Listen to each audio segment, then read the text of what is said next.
Thanks for joining us here at Kennedy Space Center. I'm NASA Press Secretary Jackie McGinnis, and we're joined today for an Artemis update by NASA leadership and our Artemis II crew. They just got a first look at the spacecraft that will take them to the moon. And unfortunately, we only have 45 minutes today for this briefing, so we'll try and keep it short.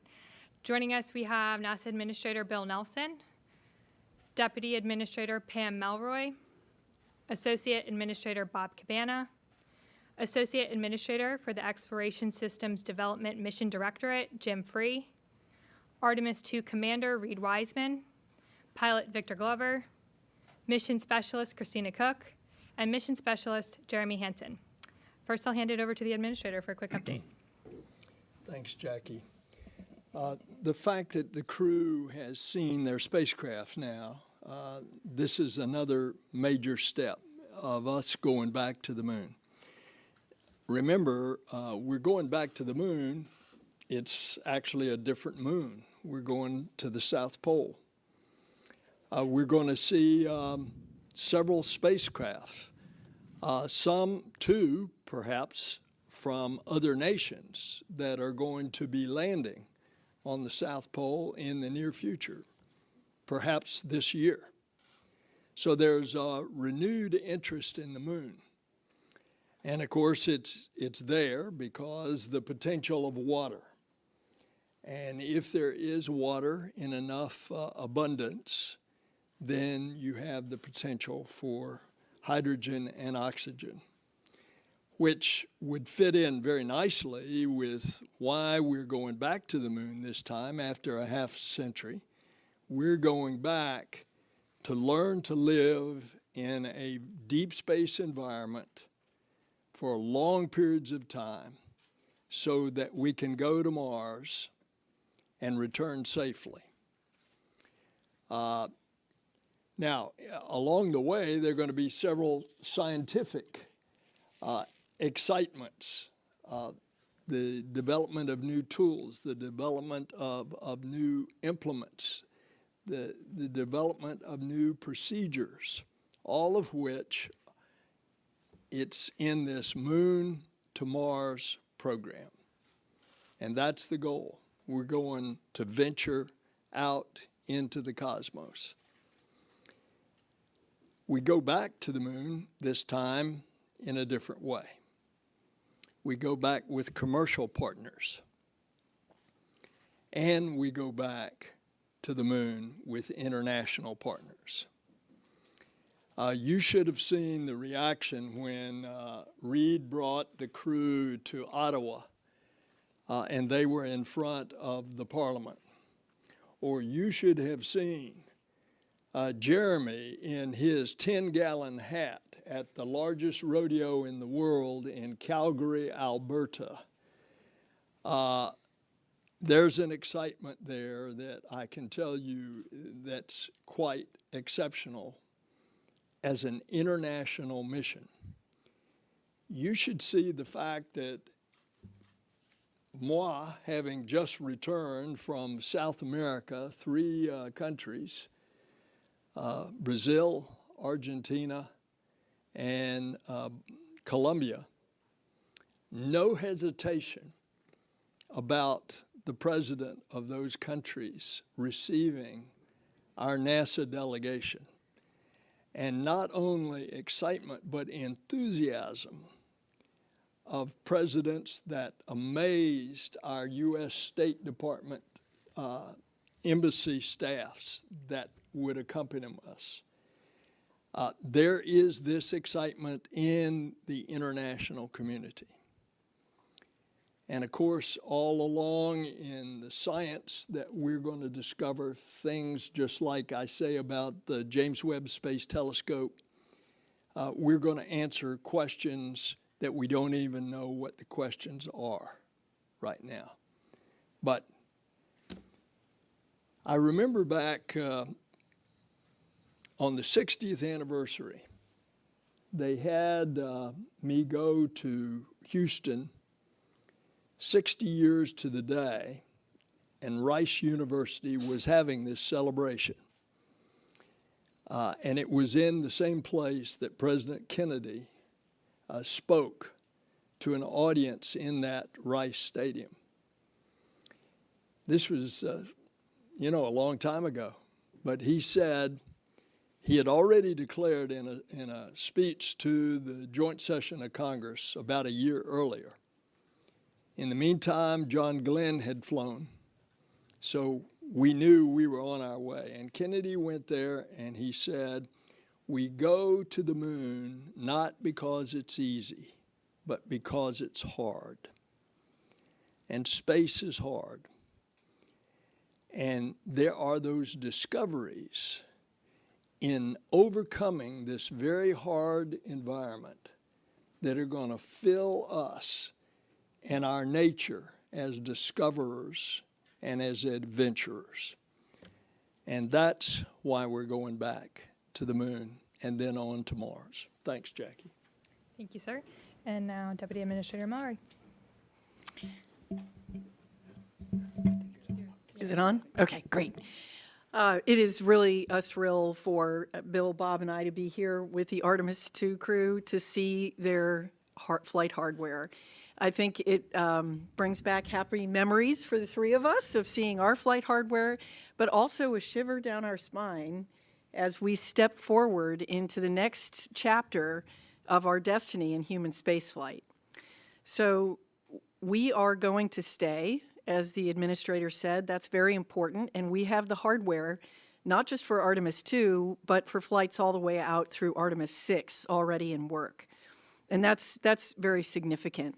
We've been spending a lot of time the last couple of years to really focus on what are the objectives that we need to prove on the moon.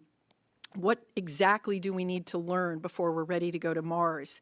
And this is a crucial first step along that way. One of our North Stars is science. That's why we explore, to learn more about the universe, our solar system, our Earth, ourselves.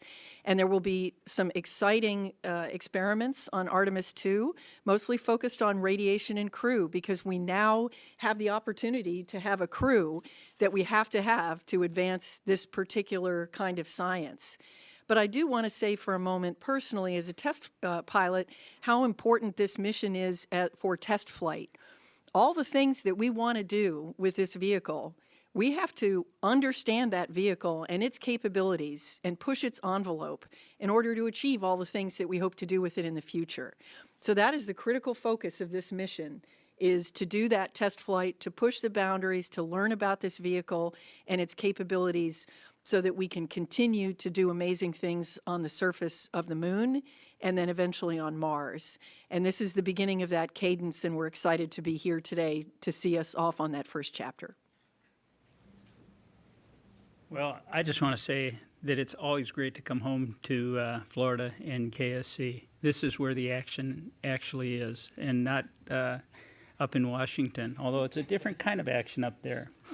And it's great to see the crew. It's great to be part of this leadership team. This is our crew up at NASA headquarters, and I can't think of a finer team to be a part of than with these two. This crew down here, they're something special. They are really great people, very accomplished. And seeing them see the spacecraft, I know when they saw it, it makes it real. They know that they've got a mission that's coming up. I think back to when we were seeing the modules of the International Space Station when they were just an aluminum shell, and watching them come together and be completed. We knew we were going to have a mission when we got to go up and assemble the space station. It really makes it real. And they got something to look forward to, and I envy them. I know these guys really well, and I'm very concerned about their health and safety. And I want you to know that as we move forward, going to the moon, going to the South Pole, safety is going to be paramount. It's not without risk, but we're going to do our very best to understand all the issues, the risks, to mitigate them as best we possibly can to ensure the safety of this crew. And that means a lot. And I want you to know, having lived through Challenger as a young astronaut candidate and through Columbia in a senior leadership position, we're going to do our absolute very best to ensure that when they strap in, we have done all that we possibly can to ensure their safety. We're learning a lot from the first Artemis test flight, Artemis 1, and that's going to help prepare us for Artemis II. And Jim Free, my good friend who's leading this exploration effort for us, will share more about that. It's great to be here. Thanks. Thanks, Bob. Good afternoon, everyone. Great to be here. I guess I'm my own crew here because there's a crew there and a crew there. No, it's really great to share with you where we are with the hardware. We recently, towards the end of July, completed our post-flight assessment review from Artemis I. That's where we go through all the mission objectives, look at open items and anomalies, and trying to decide if we're on the right path for Artemis II. We looked at a number of things that have been open, the heat shield, an electronics box on the service module, and some of the release and retention bolts. Probably the highlight things. I think we have plans forward with all of those. We still have to get to root cause before we get to flight rationale. So to Bob's point about safety, that's one of the things we need to get through. As far as overall, we're still working towards the end of November for 24 for Artemis II. That's critical to stay on that path. It's this balance of pushing hard but maintaining the right philosophy of not pushing too hard, if that makes sense to you. But I think to us up here it does, because we still need to press and get our missions on a cadence where we're doing the exploration around the moon and on the surface. This is a great first step for us, but we do need to be vigilant and care about the people going on these missions. We do have a number of weeks of risk to that date.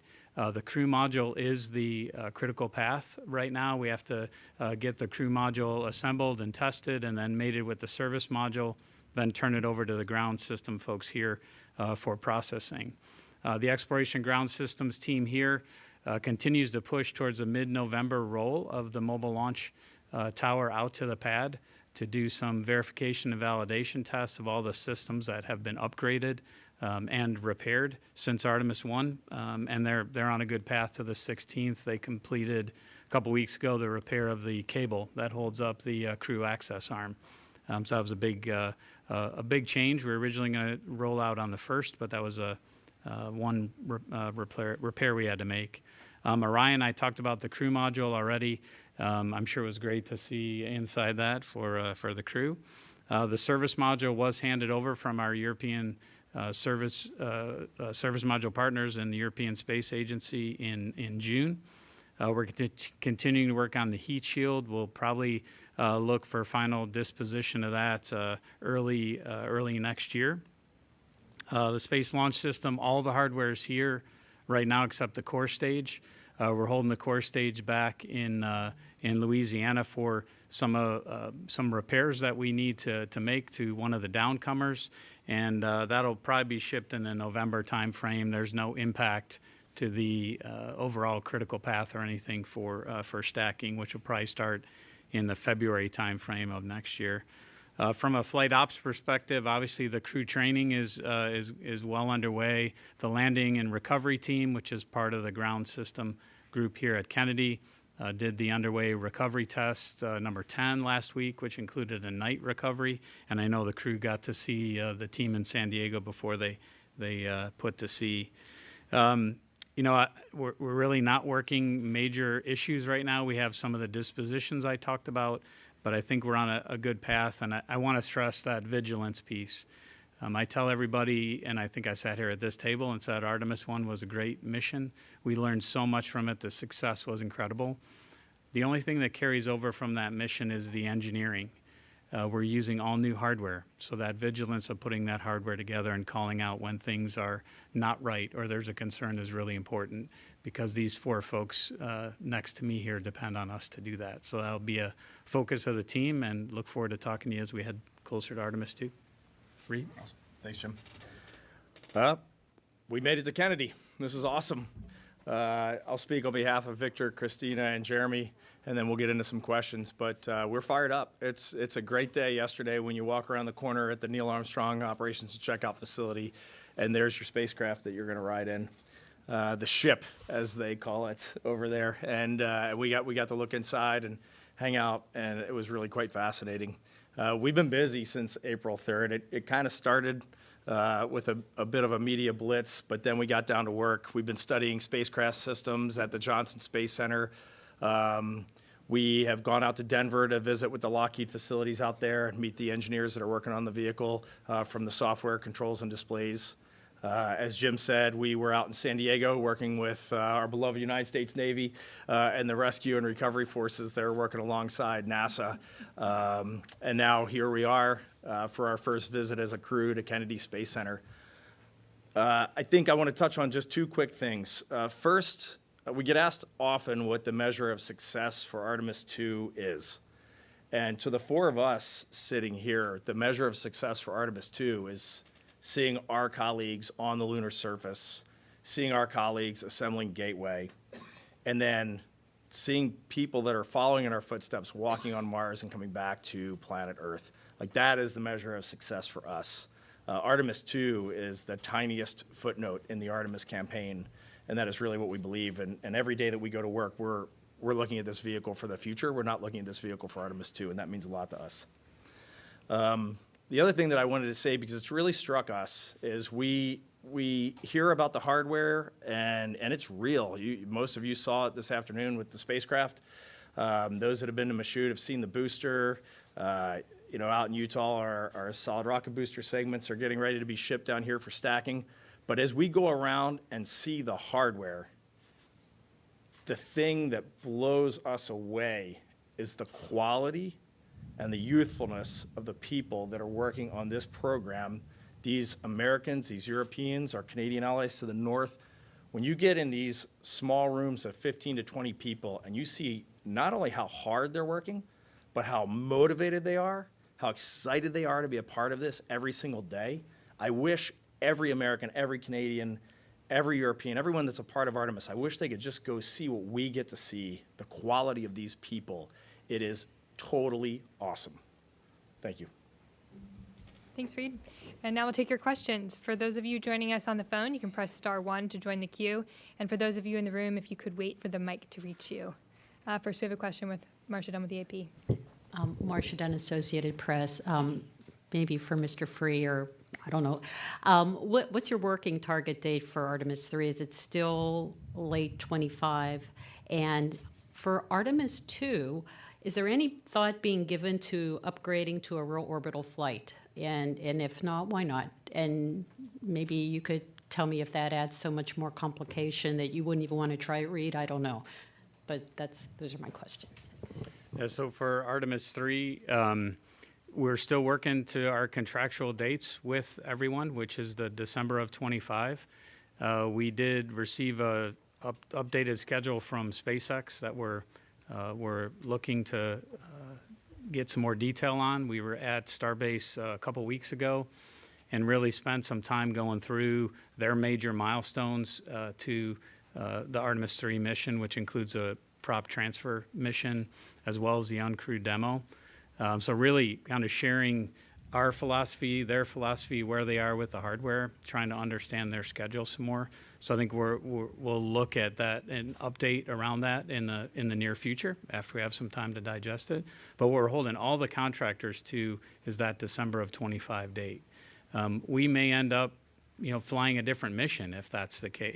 If we're have these big slips out, we've looked at can we do other missions if the possibility exists there. But right now we're still trying to look at their schedule. The spacesuits are heading to PDR in October, so that's obviously another piece of hardware that is on the path, the critical path to that mission. As far as why not do an orbital mission? I think this mission was designed with safety in mind. So we're going to spend that 24 hours in Earth orbit. That was the first gate of can we get all the systems checked out before we're committed to go to the moon. So that was the first aspect of safety. The second was what can we do to make sure that we can get the crew home safely, even if we lose all the propulsion capability on the Orion main engine. So we're going to do that burn and do the lunar gravity turn so we don't have to take that risk. So everything about risk, even the crew size, we try and focus on what's the right crew size for all the tasks that we have to do versus the risk that we put them at to fly the mission. No.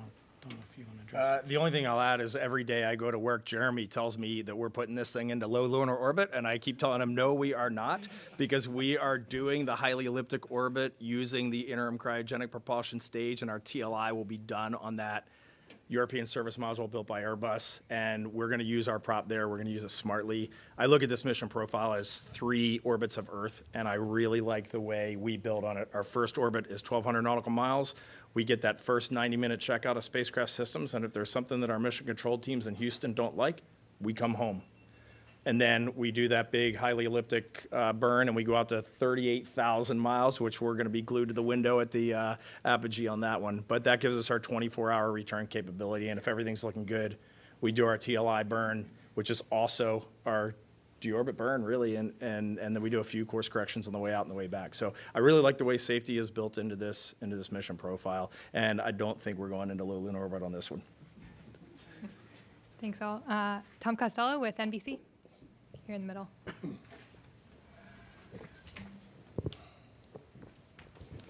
Hi, well, congratulations on a great day. Thanks for inviting us down here.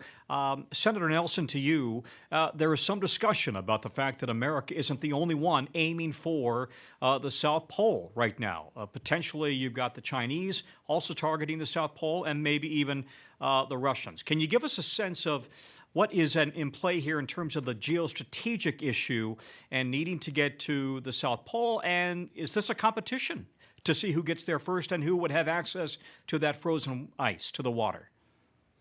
We're in a space race with China. You see the actions of the Chinese government on Earth. They go out and claim some international islands in the South China Sea, and then they claim them as theirs and build military runways on them. It's called the Spratly Islands.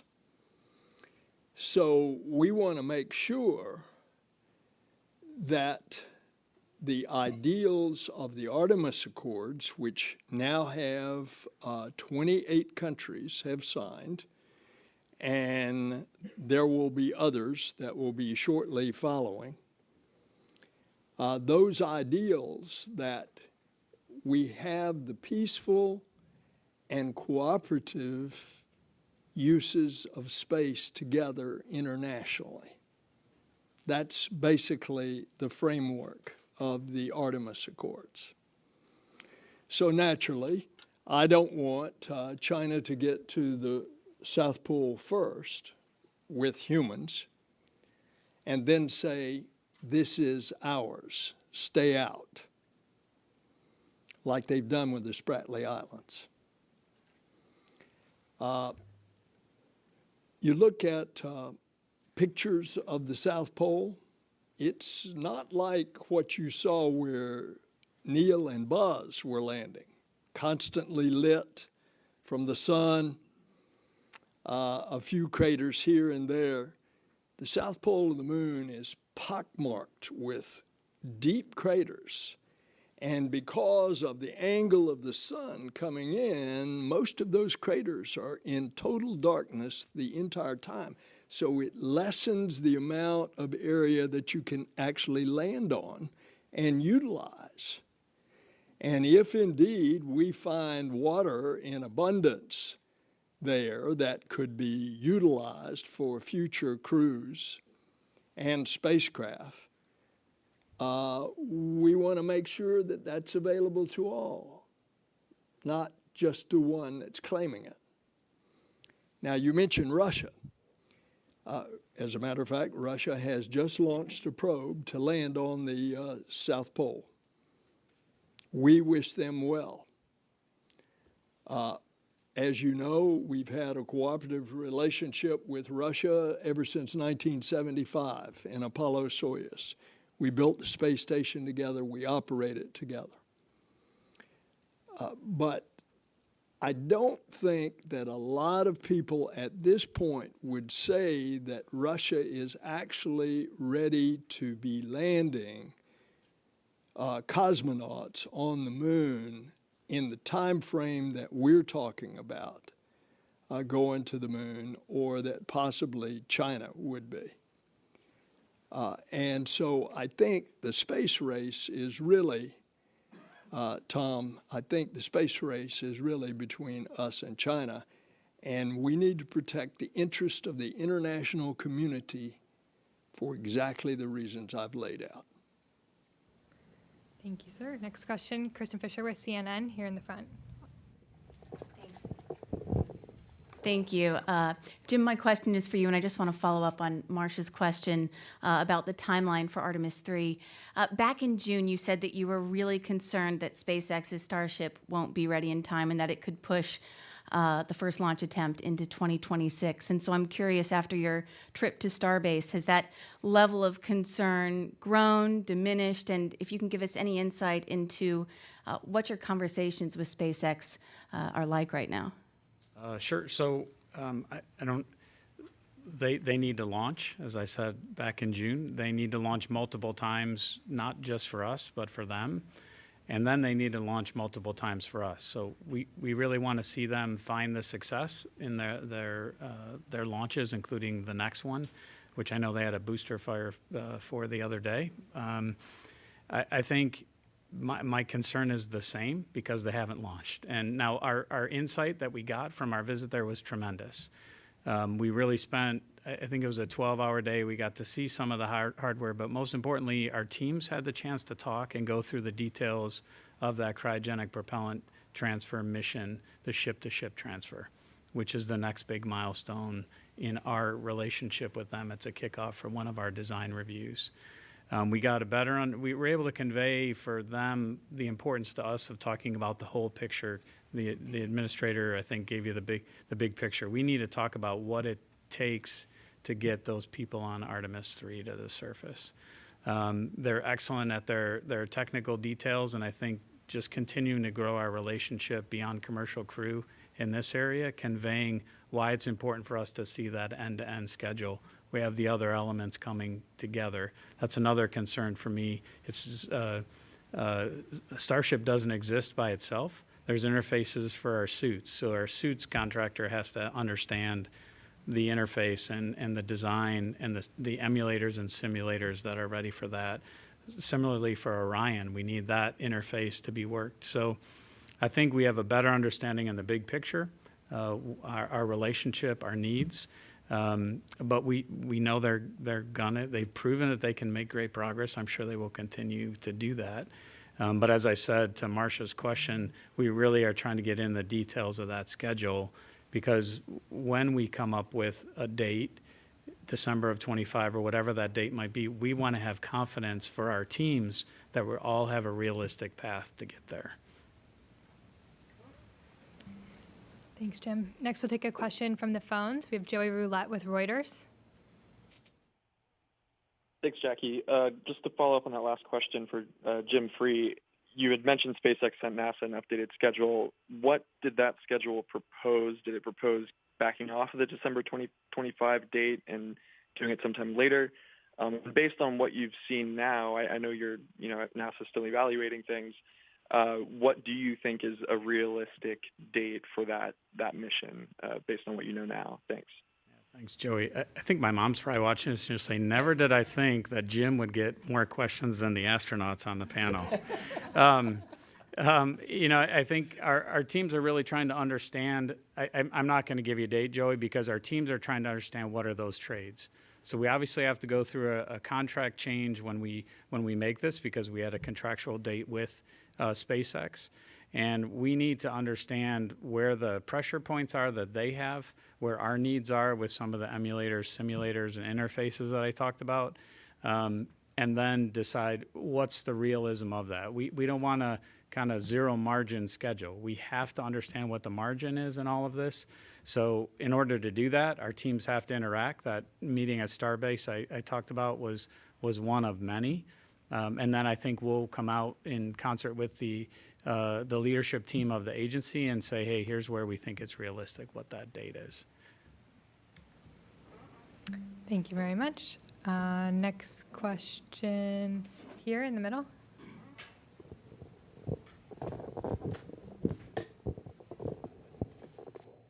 Hi, Philip Sloss, of course, for Mr. Free.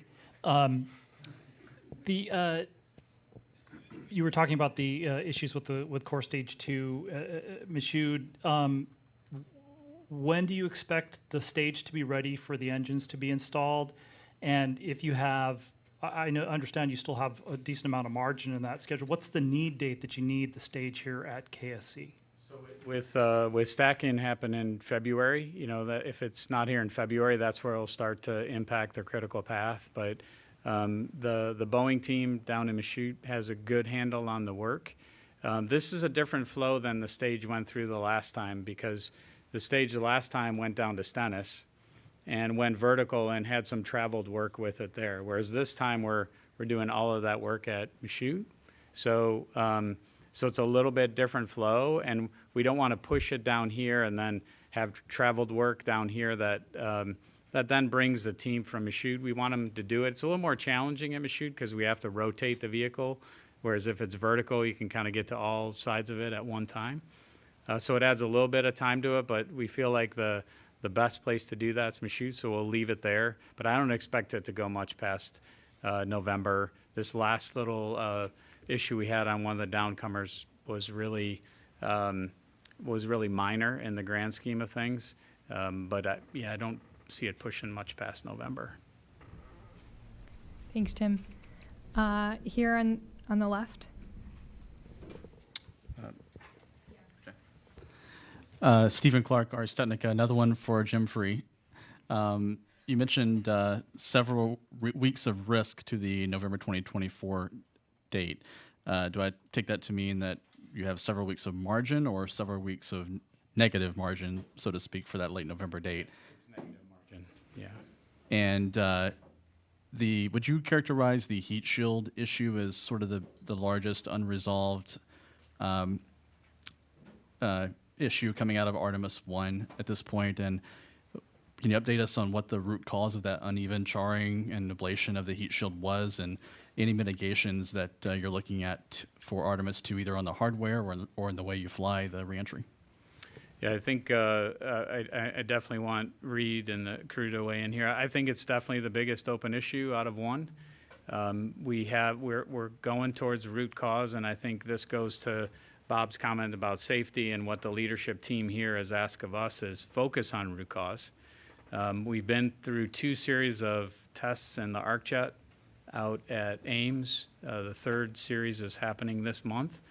We have a fault tree that we've been working down. We have some theories on what the root cause might be. We won't talk about flight rationale until we get through root cause. We just had this conversation. I don't want the team to think about flight rationale, because as soon as you do that, you start to jump past things that might be lurking as a root cause that you might miss. So we have some ideas on what that root cause might be, and these testing series are slowly buying that down. It's tests out at Ames. We've also done tests at Langley. We're doing some tests down at Wright-Patterson Air Force Base in Dayton. So we're using facilities across the country. I think we're on a path to that root cause with the final disposition in April, and of course that's got to come up all the way through the agency. Our technical authority is a big part of that. The crew hears about it. I think they said they just heard about it yesterday, so they're heavily involved. Obviously we're going to make the right decision to keep them safe. If that decision is we have to do something drastic, then we'll do that. But right now we're on a path to press to get to the root cause, and then we'll make the final determination from there. I don't know if you want to add anything to that, Reed. I think you did a great job touching on it, Jim. And every time you see me coming, you take a step back because I'm coming about heat shield. But we really have a lot of really strong trust in this team. We have some really talented researchers and engineers looking at the problem, and I know we will find the right solution. And for sure, this crew, we're not going to launch until we know we're ready, until our team knows that the vehicle's ready. And we will keep the pressure on. But so far, I think all the right things are being done. Anybody else want to comment on it? Thank you both. Next, we have another question on the phone. Andrea Leinfelder with the Houston Chronicle. Hi. Hi, this question is for Jim. I was hoping you could give a little more detail on what you meant by saying we might fly a different mission. Like, are you suggesting that if the lander isn't ready in time, maybe you'll fly astronauts around the moon for a second time? Thank you. I think we're always one of the things Pam talked, and I'm not going to get her words right, so I won't even try. But a few months ago about what we learned from ISS. I think one thing we learned from ISS is to make sure we're flexible, so we keep human spaceflight viable. And one of the things that ISS did was really look at the assembly sequence as hardware was available, and it wasn't. I think it's incumbent upon us to do that. That's what I was referring to, is we're trying to look at all the missions we could fly to keep learning. We may fly 2 and want to fly a different mission for 3 because we want to understand how the system works better. I don't want to look at it as a negative of, hey, we might not fly 3 the same way. For me, it's continuing to learn to do exactly what Reed said, so that eventually we're putting humans on Mars. We're not going to accomplish everything in one mission. We shouldn't expect to. What we should do is expect to fly it safely and advance our cause of understanding, to do our science, but cause of understanding of our vehicles and systems. Thanks, Jim. We have another question on the phone from Sarah Derry with Radio Canada.